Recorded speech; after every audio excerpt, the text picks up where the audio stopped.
Muito grato, meu amigo, te admiro, viu? Te curto. Deus abençoe a todos os presentes, irmãos, amigos. Eu ainda estou naquele clima de euforia da viagem. Eu estou há 1 mês e 5 dias no Rio de Janeiro.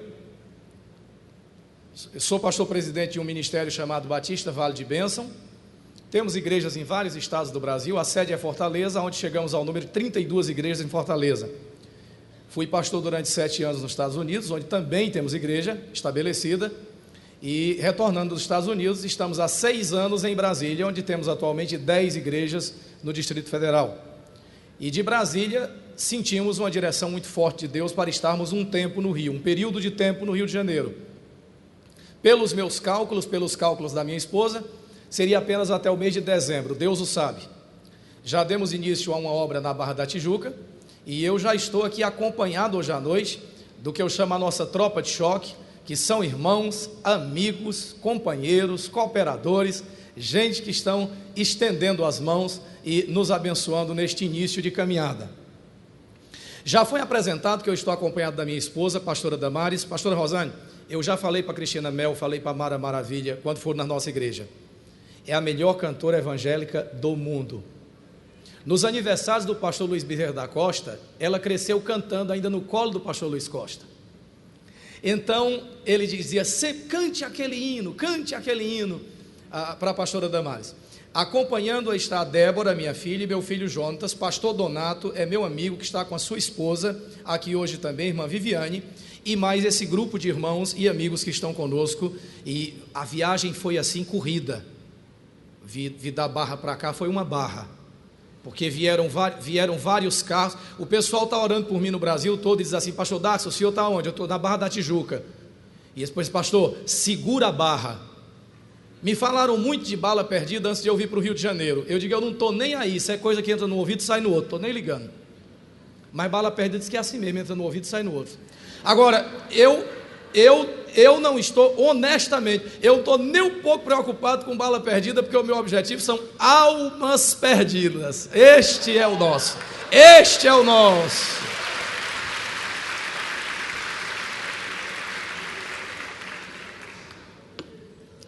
Então, pessoal, eu tive o privilégio de estar aqui no ano passado.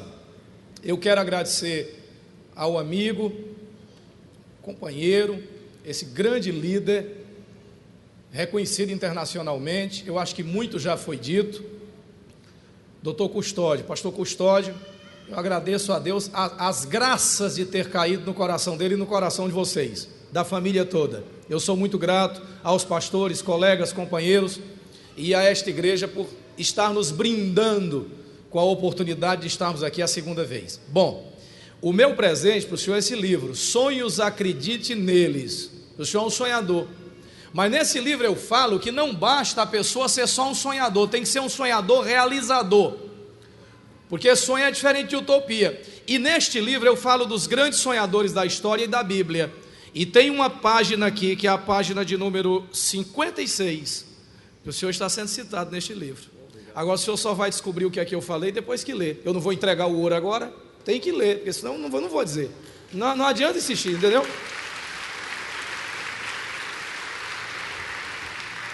Mas eu queria com a mercê de vocês, eu não diria sacrificar o tempo da pregação, eu prometo ser breve, muito embora quando eu venho aqui, o doutor Custódio gosta muito da palavra. Esse pastor Dasson, pregue, olha, pregue, e eu fico dizendo para ele que ele me dá corda, né? Ele fica me dando corda, e eu queria tirar esses segundos para chamar minha esposa até aqui. Minha filha, vem aqui, eu estou pegando ela de surpresa, diante de Deus eu estou pegando ela de surpresa.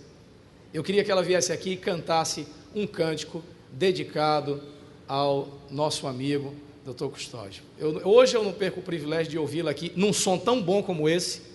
A gente prega nas igrejas por aí que o som só a graça, né? Mas esse som é tão bom, tão gostoso, que eu preciso ouvi-la. Tem uma guitarra? Tem? Então eu vou lá e os tecladistas que pegam de ouvido, são bons músicos, vão me acompanhando na guitarra. É com você. Hoje não é pastor Luiz Costa, porque pastor Luiz Costa Deus levou para o céu tão cedo, né? Mas temos aqui esse grande pastor que continua com a gente aqui e vai lhe ouvir hoje à noite. Eu saúdo a amada igreja na paz do Senhor. Amém? Um privilégio muito grande estar aqui nesta noite para juntos louvarmos e engrandecermos o nome do nosso Deus pela vida do servo do Senhor, Pastor Custódio. E como eu estou sendo pegue realmente de surpresa, nós vamos louvar a Deus com um cântico bem conhecido que fala da excelsa graça de Jesus. Porque eu sei que foi essa graça que trouxe até aqui o Pastor Custódio. Porque um dia essa graça lhe alcançou. Amém? É a versão do Amazing Grace.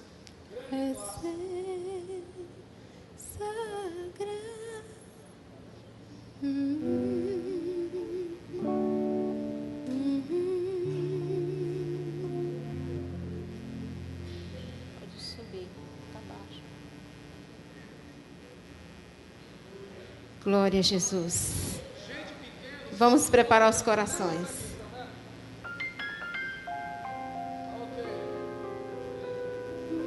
A gente sofre com a altura do púlpito, sofre com o tamanho do torsal da guitarra, é uma luta. Olha aqui, ó. Agora deu.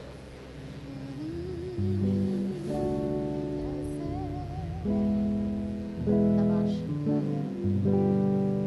Alto demais. Dó maior.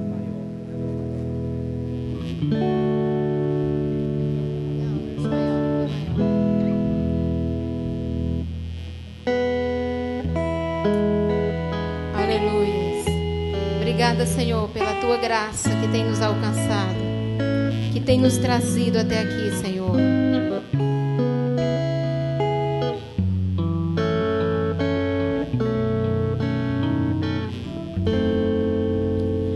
A excelsa graça de Jesus salvou-me.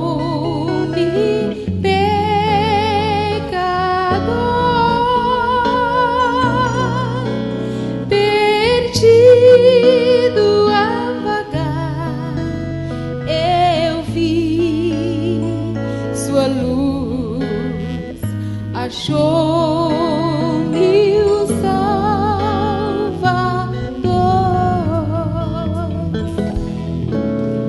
Por muitas lutas já passei, mas nunca estive ao pé. Sua graça me ajudou, vitória alcancei. Só falta agora ao céu. Só a eternidade vai conter canto de louvor e a gloriosa Grei guardou em seu poder pra dar ante o Senhor. Só a eternidade vai conter canto de louvor e a gloriosa Grei guardou em seu poder pra dar ante o Senhor.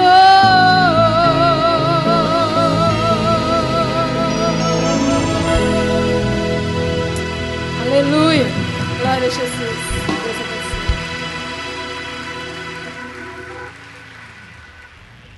É isso, excelsa graça, Amazing Grace. Rapaz, ainda tem coisa amarrada em mim aqui? Me soltam, porque eu vou pregar, rapaz. Muito bem, senhoras e senhores, sem perda de tempo, e hoje também estou vendo amigos aqui, né? Muitos amigos aqui da Adonep, maravilha. Lhe trago um abraço também do pastor Fernando Carvalho. Ele me ligou ontem, está de passagem pelo Brasil, já retorna para São Francisco na segunda-feira, mas a mãe dele, a irmã Anita, esteve ontem comigo na nossa reunião e disse que ele gostaria muito de ter estado aqui hoje à noite, mas não foi possível, e eu trago então um abraço especial da parte deles. Senhoras e senhores, abramos as nossas Bíblias e Antigos Testamentos no livro das origens, dos princípios, o livro do Gênesis, o livro da criação. Livro de Gênesis. Quantos têm um exemplar da Bíblia Sagrada? Diga para quem está do seu lado, vizinho. Diga, vizinho ou vizinha, uma Bíblia na mão vale mais que duas na prateleira. É verdade. A Bíblia é extraordinária. A Bíblia é um fogo que consome, uma luz que ilumina, um martelo que quebranta, uma espada que corta, é remédio que cura, é verdade que liberta. Na Bíblia eu encontro todo o conhecimento, toda a sabedoria, toda a graça do universo. Ela é o livro de Deus. Não foi escrita tanto para nos dizer como é o céu, embora o fale e o diga, mas como chegar até o céu. Na Bíblia eu encontro a perfeição de toda a filosofia, a revelação de todos os mistérios, eu encontro a resposta a todas as incógnitas e problemas insolúveis da existência. Na Bíblia eu encontro a geografia da alma, a matemática da multiplicação divina, a física do equilíbrio da cruz, a química da alquimia das grandes transformações, a biologia da vida não somente natural, mas a vida espiritual. A mais bela história, porque ela é o compêndio, ela é o resumo das mais belas histórias. Bendito seja Deus pela Bíblia, pelo Gênesis que me fala da criação, pelo Antigo Testamento que me mostra toda uma preparação, pelo Novo Testamento onde encontro a manifestação, pelos Atos onde vejo a propagação, pelas epístolas e a explicação, e pelo Apocalipse e a consumação.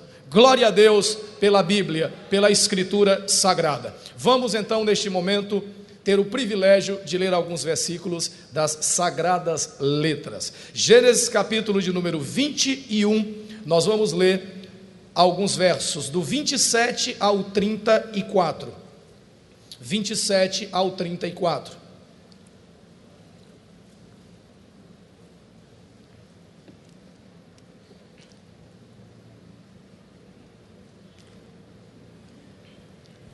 Quantos se encontraram, por favor? Que amém fraco, que isso, Jesus. Quantos encontraram esse texto? Amém. Muito bem. Está escrito, essa é a nossa vitória, não é o que eu acho, o que eu penso, o que falou fulano, é o que está escrito. Há respaldo bíblico, está embasado nas Escrituras, tem fundamento bíblico o que se está dizendo. Estão edificando tantas construções por aí, em cima de axologia bíblica. Há tanta coisa construída em volta de Jesus, em torno de Jesus, e eu fiz uma matéria esses dias para o nosso site, que eu comentei que se Jesus volta corporalmente a visitar muitos sistemas denominacionais da atualidade, ele não ia encontrar sequer vestígios daquilo que ele deixou na terra. Não é à toa que a gente usa aquele versículo lá do Apocalipse: eis que estou à porta e bato, para os descrentes, para os que chamamos perdidos.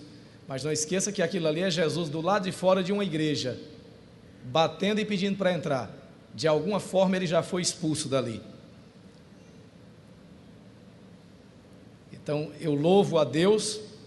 Falei isso aqui no ano passado, quando é que estive pregando. Quando chego aqui, encontrei santidade ao Senhor. Olha que banner enorme, que flâmula enorme, santidade ao Senhor. Que o evangelho que pregam hoje é o evangelho de 99 cents, 99 centavos. É evangelho sem imperativo moral, não tem mais cruz, a centralidade da cruz desapareceu. Evangelho sem sangue, por isso pálido, anêmico, desbotado, um cristianismo velho e cinzento, que precisa entrar lá pela fornalha de Jeová para poder ser refinado. E é por isso que ele diz lá: eu quero que você compre colírio para ungir os seus olhos, vestiduras brancas para te vestires, e o ouro verdadeiro que eu tenho para te dar, a riqueza verdadeira da igreja.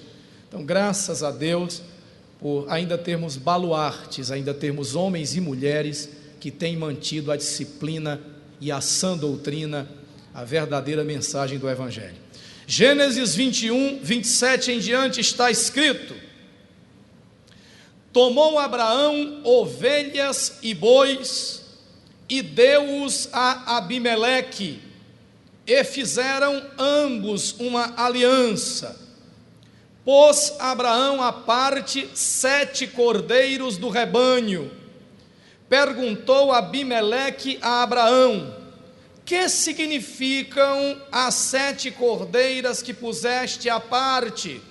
Respondeu Abraão: receberás de minhas mãos as 7 cordeiras, para que me sirvam de testemunho de que eu cavei este poço. Por isso se chamou aquele lugar Berseba, porque ali juraram eles ambos. Assim fizeram aliança em Berseba. Levantaram-se Abimeleque e Ficol, o comandante do seu exército, e voltaram para a terra dos filisteus. Plantou Abraão tamargueiras em Berseba e invocou ali o nome do Senhor Deus eterno. E foi Abraão por muito tempo morador na terra dos filisteus. Esta é a palavra. Deus e Pai, sou grato de todo o meu coração por estar aqui hoje à noite, tendo o privilégio de ministrar a Tua palavra. Lhe agradeço pela vida de Teu filho precioso, o irmão pastor Custódio, por sua família, por todos que aqui se congregam e compartilham desta visão, pela obra realizada por este homem que está varando nações, desafiando o tempo, rompendo fronteiras. Eu quero te agradecer pela tua palavra e pelo que iremos meditar nela. Lhe peço discernimento, percussiência, agudeza de raciocínio. Lhe peço controle do teu espírito sobre os meus sentimentos, sobre os meus processos de raciocínio.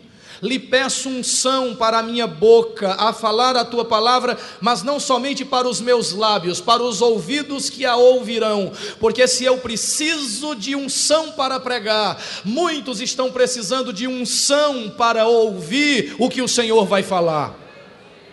Muito grato por esta noite em que este lugar está repleto, não só de seres mortais, que foram promovidos à imortalidade e à eterna glória mediante o sacrifício de Jesus, o teu Filho na cruz do Calvário, mas pelas criaturas espirituais que aqui também estão, ministrando aos herdeiros da salvação. Permita-me tocar na tua unção, permita-me tocar no teu poder, mas nunca hei de tocar na tua glória e na honra e no louvor que pertence exclusivamente a ti.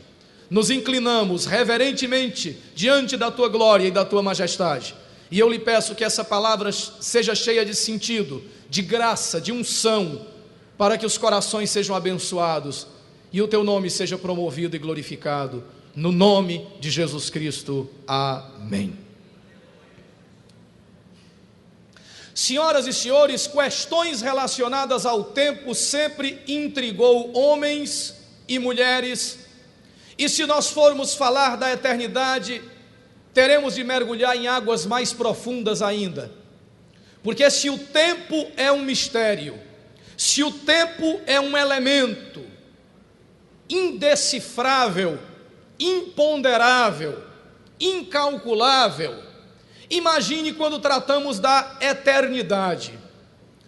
Os gregos, Grécia, celeiro cultural e intelectual do mundo antigo, em sua riquíssima e intrincada mitologia, incluíram em seu panteão no número imenso de deuses que possuíam, um deus chamado Cronos em sua cosmogonia. Na mitologia grega, eles dizem que Cronos era filho de Urano, o deus do céu, e de Gaia, a deusa terra, a mãe terra.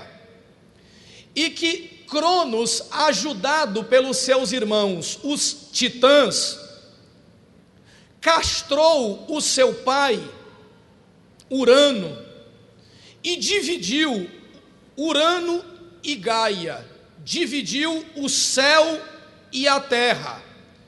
E quando Cronos revoltou-se contra o próprio pai e o destronou numa rebelião, e dividiu a terra e o céu, ele então tornou-se o Deus absoluto e o líder de todos os deuses, o rei de todos os deuses.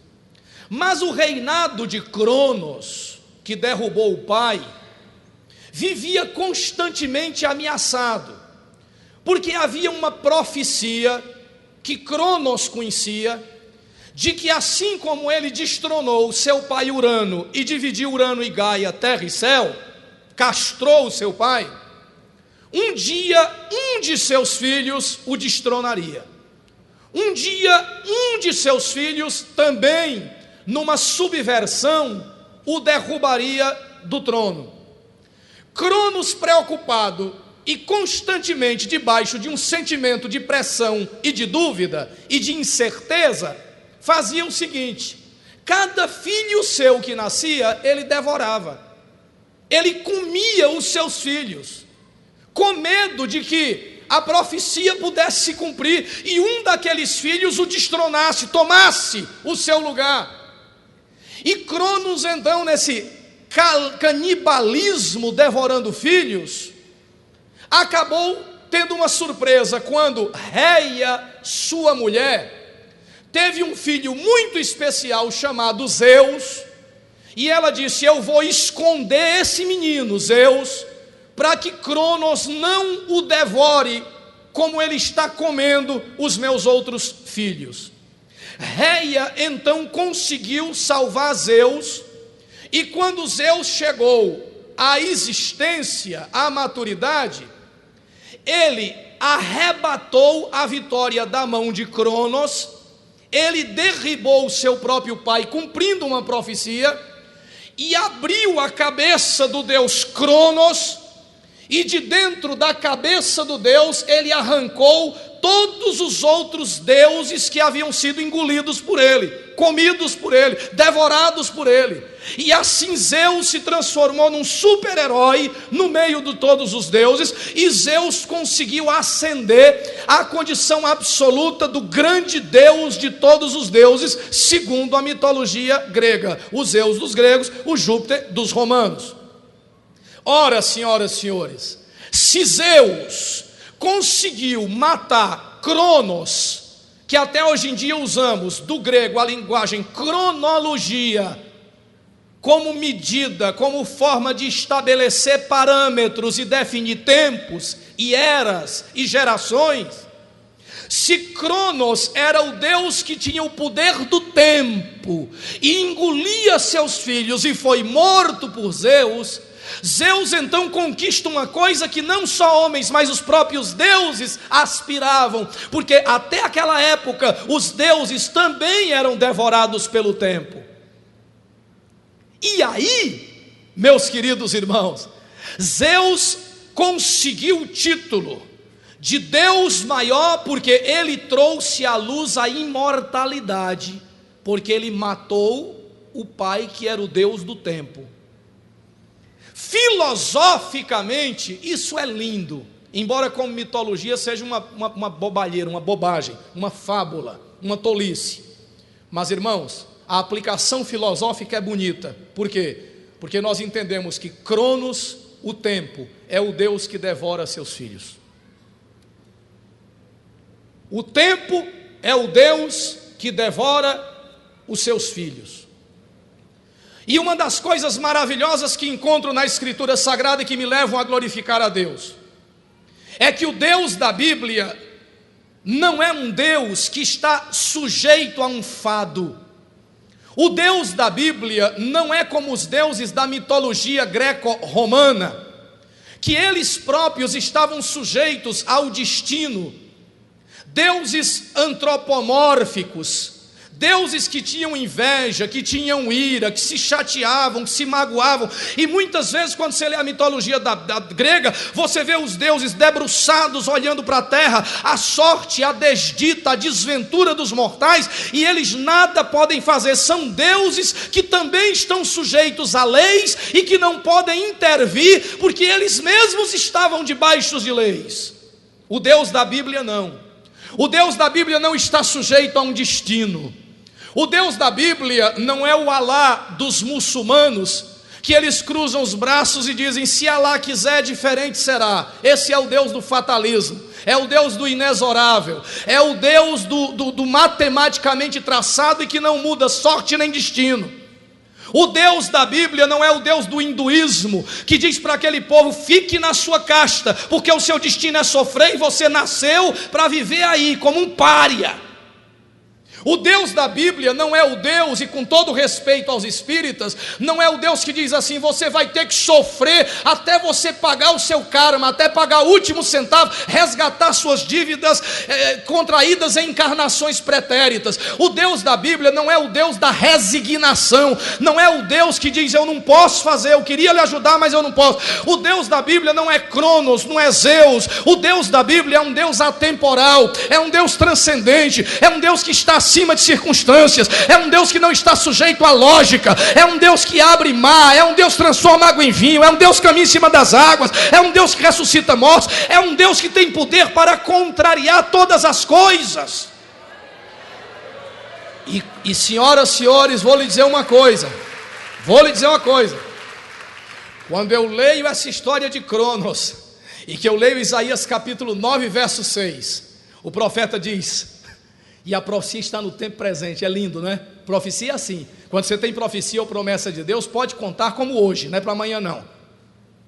Porque um menino nos nasceu, mas como nasceu? Você está profetizando 800 ou 850 anos antes de historicamente isso acontecer? E como é que você está dizendo que um menino nos nasceu? É porque Isaías já está vivendo um momento profético, porque quando profetiza não está sujeito ao tempo, está numa outra dimensão, está numa outra esfera. E ele diz: porque um menino nos nasceu, ele já é nosso, ele já é meu também, e um filho se nos deu. Não basta ter nascido, foi um filho. Ele fala de um filho que não só nasceu, mas um filho que foi entregue. Um filho nos nasceu e um filho se nos deu. E o governo do universo não está nas mãos do acaso, de Cronos, de Zeus, do karma. O governo está sobre os seus ombros, e o seu nome será maravilhoso, o seu nome será conselheiro, Deus forte, Pai da eternidade, príncipe da paz. Eu não posso olhar para a minha mão sem perceber esse acróstico presente em cada dedo, Tominho. Eu não posso, porque quando eu olho para a minha mão e eu penso em Isaías, qual é o seu nome? O nome dele é maravilhoso. E quando alguém diz assim: como é que está, tudo bem? Maravilhoso. Mas se você estiver perdido e alguém chegar para você e disser: qual é a rua tal? Você diz: é por ali, conselheiro. Mas se você olhar para esse dedo, ele é o maior de todos, porque é Deus forte, e é a onipotência de Deus que dá o equilíbrio ao universo. Então ele é maravilhoso, Deus é para lá de 10. Ele é conselheiro, ele é um Deus forte. Mas quando eu olho para essa mão, que eu vejo a aliança, e a aliança significa coisa eterna, eu penso que ele é Pai da eternidade. E quando eu olho para o meu último dedo, o menor de todos, eu percebo que foi quando ele se transformou no menor, que ele também se transformou no autor da minha eterna salvação. Ele só pode ser o príncipe da paz, porque ele se humilhou, e o castigo que nos traz a paz estava sobre ele, e por suas pisaduras fomos sarados. Ele é maravilhoso, ele é conselheiro, ele é Deus forte, ele é Pai da eternidade, ele é príncipe da paz. Então, quando tratamos de Jesus hoje, é por isso que eu dei essa entradinha aqui em Cronos para lhe dizer uma coisa: você não está hoje debaixo da lei de Cronos. Se o senhor está vivendo o que está vivendo, com a saúde que tem, com a disposição que tem, com a graça que tem, com a lucidez que tem, com a sobriedade que tem, com a energia que tem, com a inspiração que tem, é porque o senhor não está servindo a Cronos, porque Cronos devora. O senhor está servindo ao Pai da eternidade, aquele que perpetua os nossos dias, aquele que nos faz ir além. Oh, aleluia, aleluia. Então me parece que Abraão tomou uma profunda consciência disso. De quê? De que Cronos é o Deus que devora seus filhos, de que o tempo nos devora. Agora preste atenção. E eu não vou seguir o conselho do Dr. Custódio hoje não vou demorar não. Então, terminadas essas considerações preliminares, entremos no corpo da mensagem. O exórdio já se foi, vamos agora para lá. Primeira coisa, senhoras e senhores, atentem comigo para as suas Bíblias e não percam isso. No momento em que Abraão tomou consciência de sua transitoriedade, essa consciência está no capítulo 21, no verso 5, tinha Abraão 100 anos, quando lhe nasceu Isaque, seu filho. Tinha Abraão, 21:5, 100 anos, quando nasceu Isaque, o seu filho. Abraão diz: poxa vida, ter um filho aos 100 anos de idade, o que é que eu vou curtir? O que é que eu vou aproveitar? Quando Abraão toma consciência de que a sua passagem no mundo é transitória, e eu acho que 100 anos é uma boa idade para tomar consciência disso. Então, doutor Custódio, irmão Custódio, quando o senhor chegar nos 100 anos, o senhor faça essa reflexão de Abraão, viu? Nos 100 anos, o senhor faça a reflexão aqui de Abraão, por obséquio, por obséquio.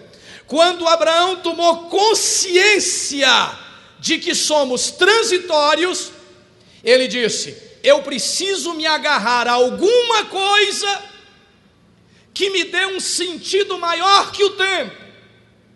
Eu preciso me apegar a alguma coisa que faça em mim uma infusão de perpetuidade, que me dê um sentimento de estabilidade que o tempo não possa roubar.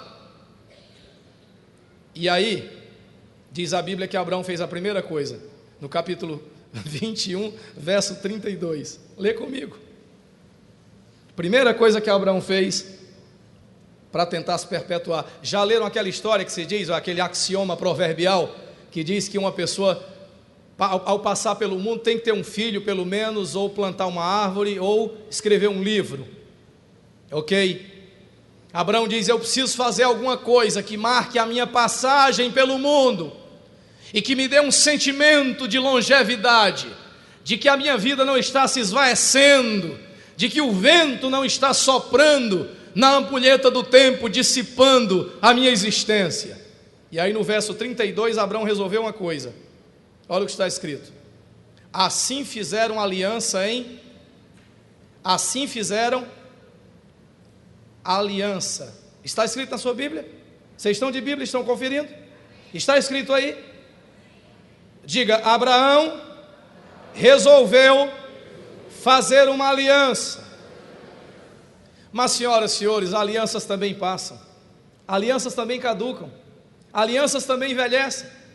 Lembram do arco-íris? Sempre que eu olho para o céu depois de uma chuva, que eu vejo um arco-íris, eu digo: Deus, eu te louvo pela tua fidelidade, porque Noé não está mais aqui para ver esse arco-íris, mas nós ainda estamos vendo aqui a prova da tua fidelidade, para com um homem que viveu há tanto tempo atrás. Mas a aliança de Deus feita com Noé desvaneceu. Mas o que você me diz da aliança da circuncisão? Também passou e caducou. E a aliança nos matrimônios? Alguns não duram muito, e mesmo os que conseguem perdurar, graças a Deus por eles, chega um dia que nós dizemos: até que a morte os separe. Então as alianças também passam. E se você tem feito alguma aliança no intuito, no afã de se perpetuar. Me ouça, as alianças passam também. Depois Abraão diz: eu preciso me identificar com algo eterno. E ele vai para um segundo elemento. Olha o verso 30. Vamos comigo, crente. Respondeu Abraão: receberás de minhas mãos o quê? 7 cordeiras, número lindo, né? Sabem o que significa? Para que me sirvam de que eu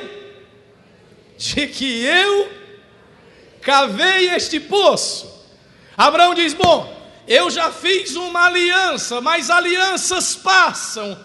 Eu vou fazer uma outra coisa que marque a minha passagem no mundo. Eu vou cavar um poço. E sempre que falo a respeito de poço, eu me lembro de um provérbio árabe: quando você beber a água, não esqueça de agradecer a quem cavou o poço. Há muita ingratidão hoje em dia, há muita gente com memória curta. E Abraão diz: eu vou cavar um poço, quem sabe a resposta para a eternidade estará num poço. E Abraão cava aquele poço. Mas deixe-me lhe dizer uma coisa, meu filho: os poços e os rios também secam, porque o tempo se encarrega de esvaziar gota a gota da nossa vitalidade, porque o tempo começa a nos roubar gota a gota da seiva da vida que está em nós. E é por isso que em Eclesiastes, no capítulo 12 e no verso de número 6, o escritor diz uma coisa linda, quando ele se refere ao seguinte: antes que se rompa o fio de prata, não vamos entrar nesse mistério, e se despedace o copo de ouro, outra coisa linda, e se quebre o cântaro junto à fonte, e se desfaça a roda da existência junto ao poço. O ciclo da existência se desfaça junto ao poço. Então Abraão primeiro faz uma aliança, mas isso não lhe planifica, isso não lhe dá garantias de eternidade. Depois Abraão diz: quem sabe agora cavando um poço eu terei essa garantia. E ele cava um poço, e ele faz um investimento, mas os poços também secam.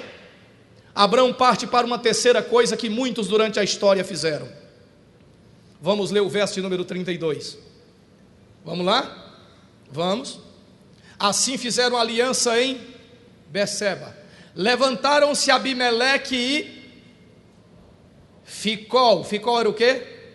Comandante do seu exército. E voltaram para as terras dos filisteus. Senhoras e senhores, algumas pessoas imaginam que marcarão sua passagem neste mundo estabelecendo alianças. Outros imaginam vamente de que estabelecerão a sua passagem neste mundo cavando poços e abrindo cisternas. E alguns grandes durante a história acharam que os seus exércitos lhes dariam aquela sensação de onipotência e de imortalidade. E é assim que os grandes edificaram impérios e mobilizaram homens, exércitos e multidões. Mas as multidões dos grandes exércitos, comandadas pelos grandes déspotas e generais, nunca detiveram o espectro da morte que acabou ceifando os grandes homens. Quantos confiando nos grandes exércitos, os grandes generais do passado, os grandes heróis da história, diante de Cronos, Hitler não passa de ossos. Diante de Cronos, que é o Deus que devora seus filhos, Aníbal, o cartaginês, não passa de memória e nota no rodapé da história. Diante dos grandes, Mussolini já foi devorado por Cronos. Cronos já devorou todos os papas. Cronos já devorou todos os filósofos. Cronos já destruiu todas as mentes mais brilhantes do universo. Onde estão eles? Vale de ossos secos. Eles passam. Mas deixe-me lhe dizer que houve um homem, um único homem na história humana, que verdadeiramente destronou Cronos, que arrebatou a coroa do Deus do tempo, que conquistou a imortalidade e que tem em si o poder de repartir a vida eterna que não tem fim. Houve um homem, um carpinteiro de Nazaré.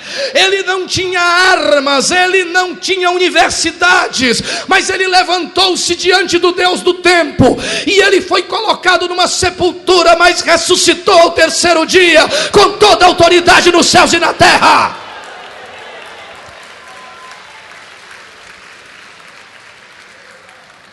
Talvez dentre todos os conquistadores, só há um que mereça o epíteto, a alcunha de o grande: Alexandre. Mas no livro de Daniel ele não é chamado de coisa grande não, é chamado o chifrezinho pequeno. Mas disse Alexandre o grande conquistador. E outro dia alguém disse assim: Alexandre parecia demais com Jesus. Digo, em quê? E eu fui pesquisar em que é que Alexandre parecia com Jesus. Mas em nada, nem no desmunhecamento que ele fazia. Lá em Êxodo capítulo 12 diz que o cordeiro tinha que ser macho, e Jesus era cordeiro macho. Aleluia.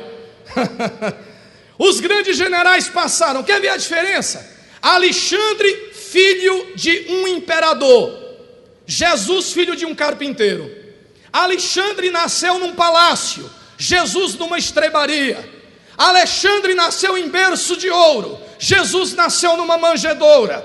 Alexandre teve uma vida de prazeres e fama, Jesus teve uma vida de dificuldades e sofrimento.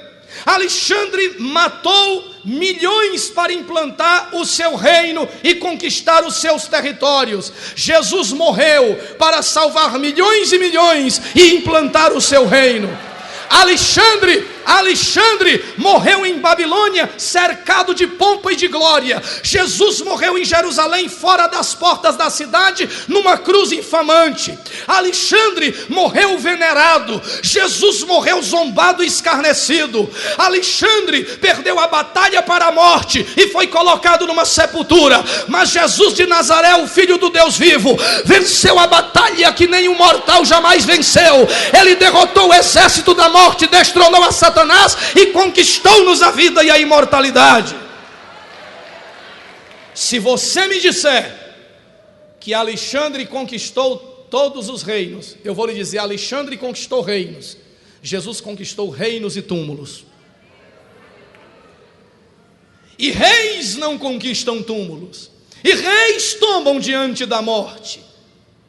Aí depois que Abraão diz: poxa, já fiz uma aliança, mas ainda não estou certo que isso vai me perpetuar. Cavei um poço, ainda não estou convicto. Já estou vendo aqui um grande exército de Abimeleque, mas os exércitos passam, perecem e morrem. Aí Abraão disse: eu vou fazer uma coisa. Vamos ver o que é que ele fez, no verso 33. Lê aí comigo, vai. Vigia na terra, crente. Está entendendo? Hein?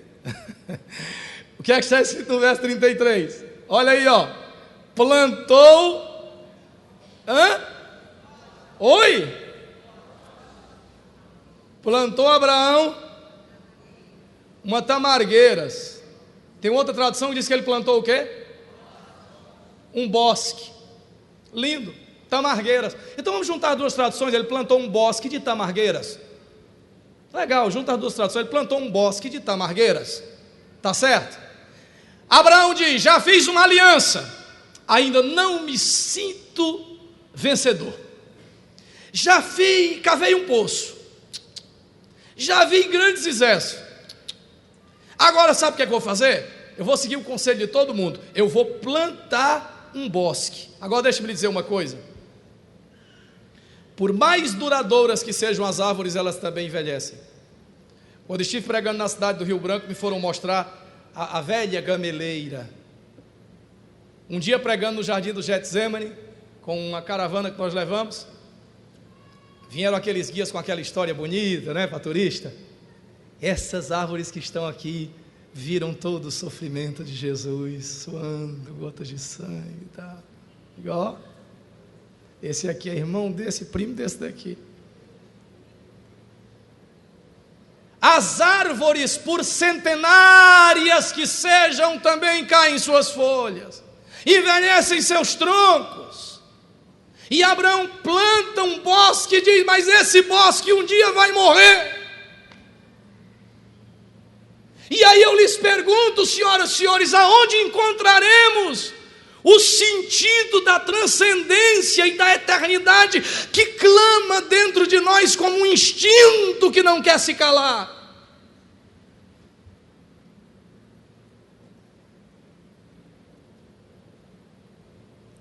Finalmente vejo o que está no verso 34. Lindo.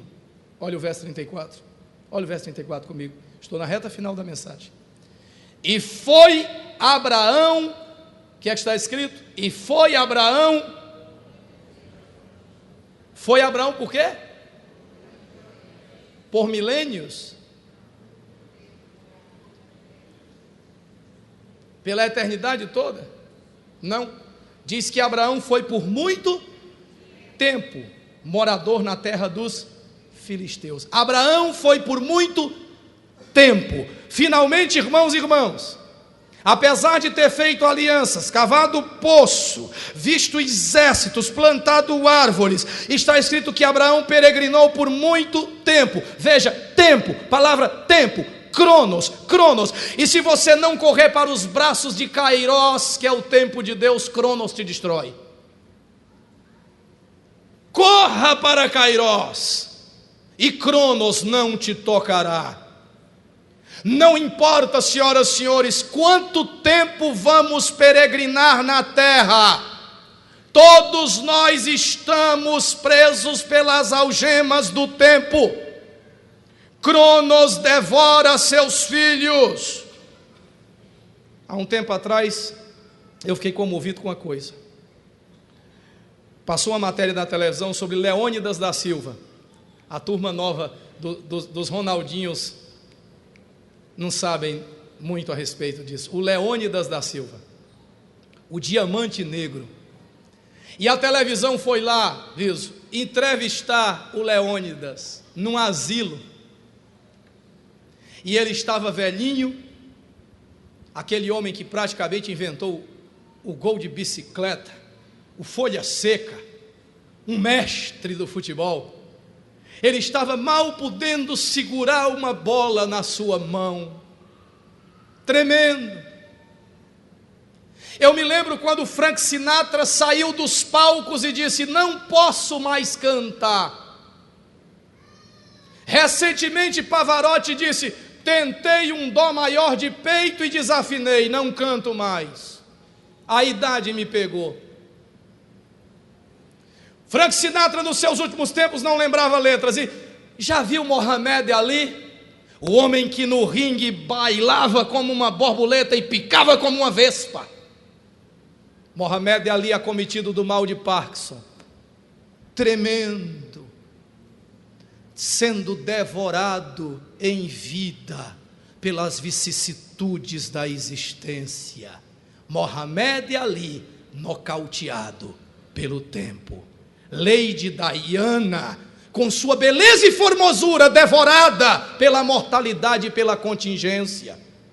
Na minha época de jiu-jitsu, como esquecer Bruce Lee? Mas Bruce Lee tombou diante da morte, e cedo ou tarde, Bruce Lee seria arrebatado pelo tempo. E vamos concluir a mensagem. Diga, depois que Abraão fez aliança, diga, depois que Abraão fez aliança, cavou o poço, contemplou exércitos, plantou árvores, ele decidiu uma coisa. Olha o verso 33. Plantou Abraão, está vendo comigo? Plantou Abraão tamargueiras, um bosque em Berseba, e... Oi? De novo? Ele invocou o nome de Jeová Nissi. Foi? Ele invocou o nome de Jeová Jiré. Qual foi o Deus que ele invocou, que está escrito aí? O pastor Donato está respondendo. Ele invocou El-Olam. Um novo atributo de Deus viria à tona. Ele é o Deus eterno. Quando Abraão experimenta tudo tudo que o mortal possa experimentar, que lhe desse segurança, estabilidade, certeza de que a vida tem sentido, de que há um propósito, como disse o general Douglas MacArthur. Ele disse: você é tão velho quanto o seu desespero e tão novo quanto a sua esperança. Aos 84 anos, o grande herói do Pacífico diz: você é tão velho quanto o seu desânimo e tão jovem quanto a sua determinação de continuar. Ou como disse François Mauriac, o grande prêmio Nobel da literatura francesa, com 83 anos de idade, François Mauriac diz: hoje eu tenho certeza, como eu tinha quando era jovem, de que há um sentido para a vida, de que cada lágrima derramada, de que cada sofrimento vivido, que cada barreira encontrada teve um grande propósito. E ele conclui o Nobel, ele diz: e tenho convicção do que está escrito em Isaías, quando Deus diz: até a vossa velhice eu serei o mesmo, e eu vos carregarei como eu tenho dito, diz o Senhor. E Abraão, quando percebe que nada pode lhe dar sentido eterno, ele nos revela uma faceta de Deus desconhecida até esse momento, que o Deus que nós servimos não é só Jeová Shalom, minha paz, que não é só Jeová Jiré, o Deus da provisão, que não é só Jeová Nissi, minha bandeira na luta, que Ele é Eolam, o Deus eterno. O Deus que servimos é o Deus que nos dá as garantias da eternidade. E é por isso que está escrito em Deuteronômio 33, verso de número 27. Deuteronômio 33, 27. E é a minha palavra final nessa breve reflexão. Vamos lá, Deuteronômio 33, 27. Irmão Custódio, este é o feixe, é a peroração, é a conclusão desta mensagem. Abraão descobriu que as pessoas perguntam qual é o seu segredo, e o Senhor não esconde. O Senhor não esconde o ouro. O Senhor diz: é Ele, é o Deus eterno que habita em mim, é o Deus da vitalidade, é o Deus da vida, é o Deus do poder e da unção e da graça. E em Deuteronômio 33, 27 está escrito o seguinte: o Deus eterno, Elolam, é a tua habitação. Alô? Tem gente na linha? Alô? Olhe para quem está do seu lado e diga: olha, Cronos não vai te devorar, porque o Deus eterno é a tua habitação. E olha essa palavra, você que está desalentado, que chegou aqui com um fardo enorme, que está desanimado, desesperado, pensando em desistir, isso não é hora de desistir, não. Isso é momento de orar mais, de perseverar, de ler a palavra, de ir adiante. E sabe por quê? Porque está dizendo que Ele vai por baixo de ti estender os braços eternos. Ele expulsou o inimigo diante de ti e disse: destrói-o. Então, se Cronos está enviando a doença, a miséria, a decadência, a decrepitude, a fraqueza, hoje Deus está dizendo: vem para mim, eu quero ser tua habitação eterna, e eu vou estender por baixo de você os meus braços eternos, e eu vou expulsar os inimigos da tua presença, e eu estou te dando autoridade e ordem para você hoje destruí-lo, em nome do Senhor Jesus Cristo.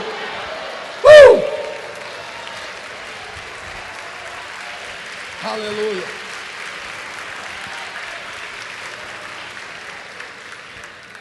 A minha mãe é um grande exemplo de vida, e eu falo dela para onde vou.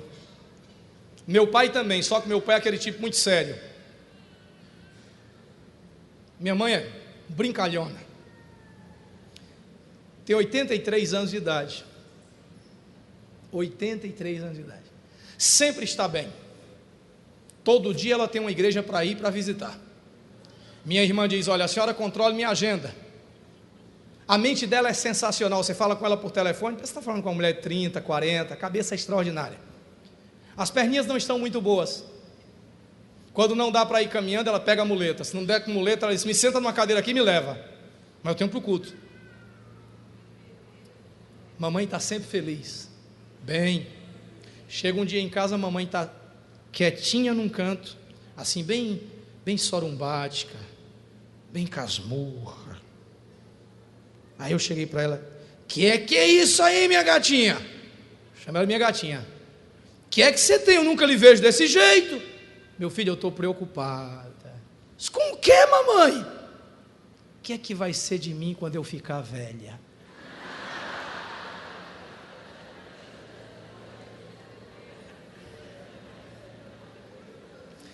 Aí eu dei um pulo na sala e eu digo: yes! Essa é a minha mãe! E ela começou a rir. Estava fazendo a proposta daquilo ali, para eu perguntar como é que ela estava. Sabe por que ela está daquele jeito? Porque El Olam tem estendido braços eternos por debaixo dela. E esse Deus eterno te dá Jeremias 31:3, amor eterno. João 5:24, vida eterna. Salmo 23:6, habitação eterna. Mateus 6:13, reino eterno. Pois teu é o reino, o poder e a glória para sempre e sempre. Essa é a minha palavra. Lembrando uma coisa, eu quero lhe fazer uma pergunta. O senhor me responde depois, particular. Mas eu vou aproveitar e vou fazer para todos que estão presentes. Eu não sei como é que o senhor conseguiu sobreviver. Eu não sei como é que eu mesmo, com a idade que estou, consegui sobreviver. Eu não sei como é que algumas pessoas que estão aqui hoje, com mais de 30 anos de idade, conseguiram sobreviver. Como conseguimos sobreviver? Fernando Veríssimo. Pensando bem, diz o poeta, é difícil acreditar que estejamos vivos até hoje. Porque quando nós éramos pequenos, nós viajávamos de carro, sem cinto de segurança, sem ABS e sem airbag.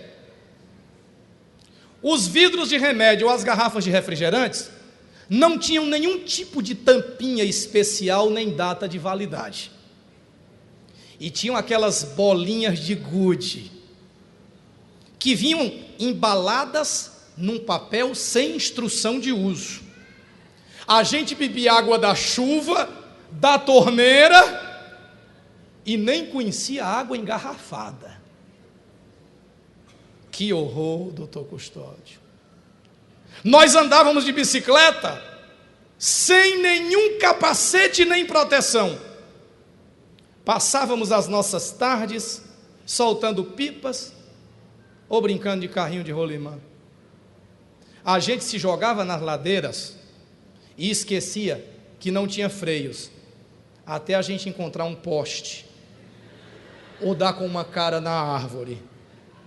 Depois de muitos acidentes de percurso, nós aprendíamos a resolver os nossos problemas sozinhos. Nas férias, leite de cabra. Nas férias, nós saíamos de casa de manhã, brincávamos o dia todo, e nossos pais às vezes nem sabiam do perigo que estávamos correndo. Gente, nós sobrevivemos e não existiam celulares. Mistério. Como é que nós conseguimos sobreviver sem telefone celular? A gente procurava às vezes encrenca. Fala sério, você era sapequinha, você era danadinha, hein? Quantos machucados, ossos quebrados e dentes moles dos tombos. Mas ninguém denunciava ninguém e ninguém morria. Pai não matava o vizinho. Eram só acidentes dos moleques. Na verdade, nós nunca nem encontramos um culpado. Você lembra desses incidentes? Janelas quebradas, jardim destruídos, bolas que caíam no terreno do vizinho, papagaios que caíam no telhado, haja telha quebrada. Existiam as brigas e às vezes muitos pontos roxos, e mesmo que nos machucássemos e tantas vezes chorássemos, passava rápido. Na maioria das vezes nem mesmo nossos pais vinham a descobrir. Quer saber mais? A gente comia muito doce, pão com muita manteiga da terra e margarina, mas ninguém era obeso. No máximo nós éramos gordinhos saudáveis. Nem se falava em colesterol, minha gente. A gente dividia uma garrafa de suco e de refrigerante em 3 e 4, bebendo no mesmo lugar, e ninguém morreu por causa de vermes. Tinha um vilão. Não existia o PlayStation. Como é que nós sobrevivemos sem isso? Não haviam videogames, mas não pode, nem o Nintendo. Não tinha TV a cabo, pessoal. Não havia videocassete e nem computador. Mas nós tínhamos simplesmente amigos. A gente andava de bicicleta ou a pé, nós íamos à casa dos amigos, tocávamos campainha, entrávamos e conversávamos, sozinhos no mundo frio e cruel, sem nenhum controle. Como é que nós sobrevivemos? Nós inventávamos jogos com pedra, com feijão, com carta, com sabugo de milho. Nós brincávamos com pequenos monstros, lesmas, caramujos e outros animaizinhos, mesmo se os nossos pais nos dissessem para não fazer isso. Os nossos estômagos nunca se encheram de bichos muito estranhos. No máximo tomamos algum tipo de xarope contra vermes e outros monstros destruidores. Lembra daquele cara com um peixe nas costas, um tal de óleo de fígado de bacalhau? Um dia uma mulher chegou para minha mãe e disse assim: minha filha está muito mal, dona Marinha. Aí mamãe disse: que remédio você está dando para ela? Ela disse: emulsão Scott. Aí minha mãe disse: então é por isso, para de dar o remédio, senão a menina morre. Que coisa ruim, meu Deus. Alguns estudantes não eram tão inteligentes quanto os outros e tiveram que refazer a 2ª série. Que horror. Não se mudavam as notas e ninguém passava de ano, mesmo não passando. As professoras eram insuportáveis, não davam moleza. Lembra da palmatória?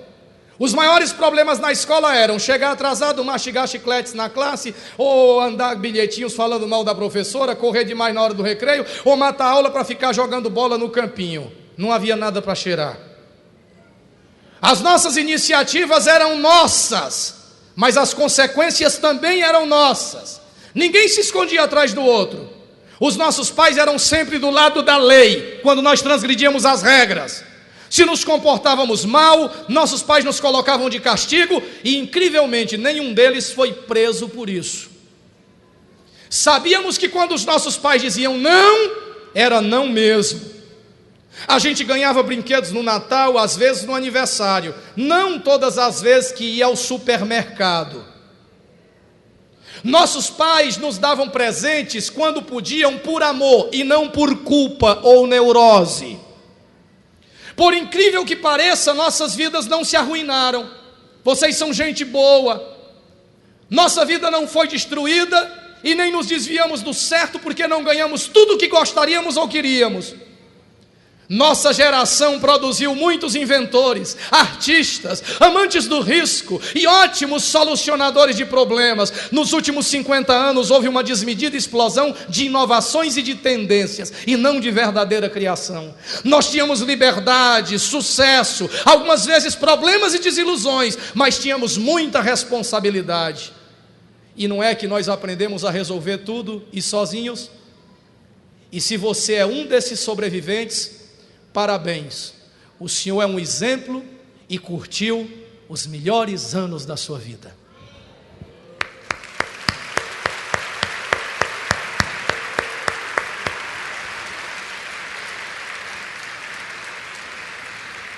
Vamos, neste momento, eu queria que todos abaixassem a cabeça, por favor. El Olam está presente.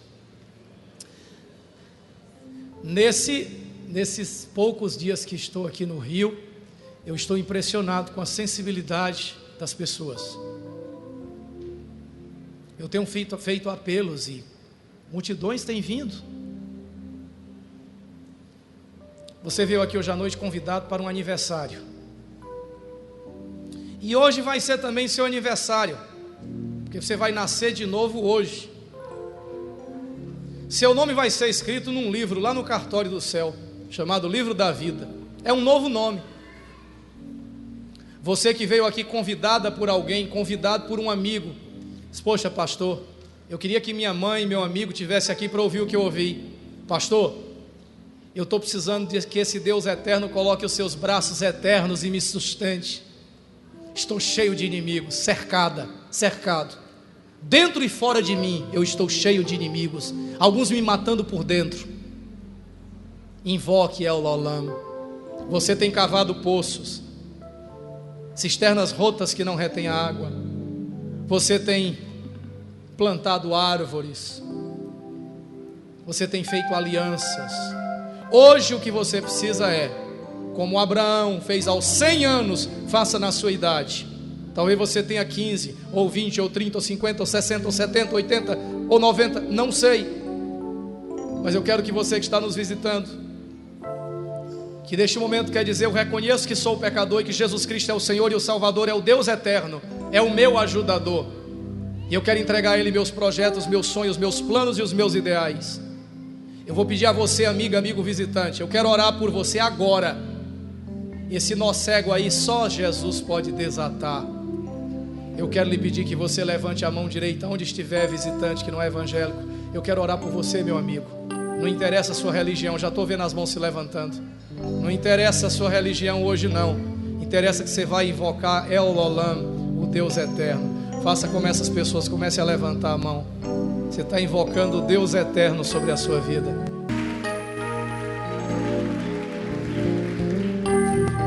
Eu vou pedir o grande homenageado que venha. Esse coração dele arde com o negócio de ganhar alma. O senhor sabe duas coisas que o diabo usa para as pessoas não virem para Jesus? A primeira é: eu sou bom demais e não preciso disso, já tenho religião. A segunda é: eu sou ruim demais, eu não mereço isso. Então, de uma forma ou de outra, o diabo tenta convencer a pessoa a não vir a Cristo. Uns porque se acham muito bons e outros porque se acham ruins demais. Eu quero glorificar a Deus porque você venceu barreiras. E o que você vai fazer agora, você que já cavou tantos poços na vida, você que já plantou tanto, você que já teve exércitos ao seu redor, sentiu-se forte, cercado de proteção, você que fez alianças e viu essas alianças serem quebradas e traídas e desfeitas, você agora está entrando na rota certa. Você está invocando o Deus de Abraão, El Olam, o Deus eterno. Façam essa oração comigo, vocês que estão entregando a vida a Jesus, como eu fiz aos 16 anos de idade, um dia, e vocês que estão voltando para casa. Deus não tem nada para lançar no teu rosto, tem festa. Filhos que voltam têm que ser recebidos com festa. Feche os seus olhos e repita comigo. Depois você vai receber uma bênção. Eu vou pedir o irmão Custódio para dar uma bênção. O pastor vai dar uma bênção. Repitam comigo. Agora tem que ser uma oração determinada, então não pode ser sussurrando não. Quero ouvir com voz bem firme. Bem firme. Diga comigo: Senhor meu Deus, nesta noite é o aniversário do pastor Custódio e eu recebo o maior presente. Lhe agradeço, porque como Abraão um dia tomou consciência de que a existência é passageira aqui neste mundo, ele cavou um poço, ele fez alianças, ele contemplou exércitos, ele plantou um bosque, mas só encontrou a satisfação, o alvo da existência, quando te invocou. E neste momento eu tenho o privilégio, eu sou abençoado, porque estou fazendo o que Abraão fez. Deus eterno, eu te invoco, põe teus braços eternos me sustentando e me dá o teu poder para pisar exércitos e vencer inimigos. Reconheço que sozinho não posso. Meu pecado, meus erros e transgressões, nada posso fazer. Se tu não agires, eu estou perdido. Mas agora eu lancei meu olhar para a cruz do Calvário, e o Pai da eternidade, teu Filho Jesus, me ofereceu vida eterna. E eu pego a minha chance, e eu não deixo escapar a minha oportunidade, e eu digo sim para Deus, sim para a vida, sim para a vitória, sim para a bênção, sim para o meu Senhor, sim para o meu Salvador.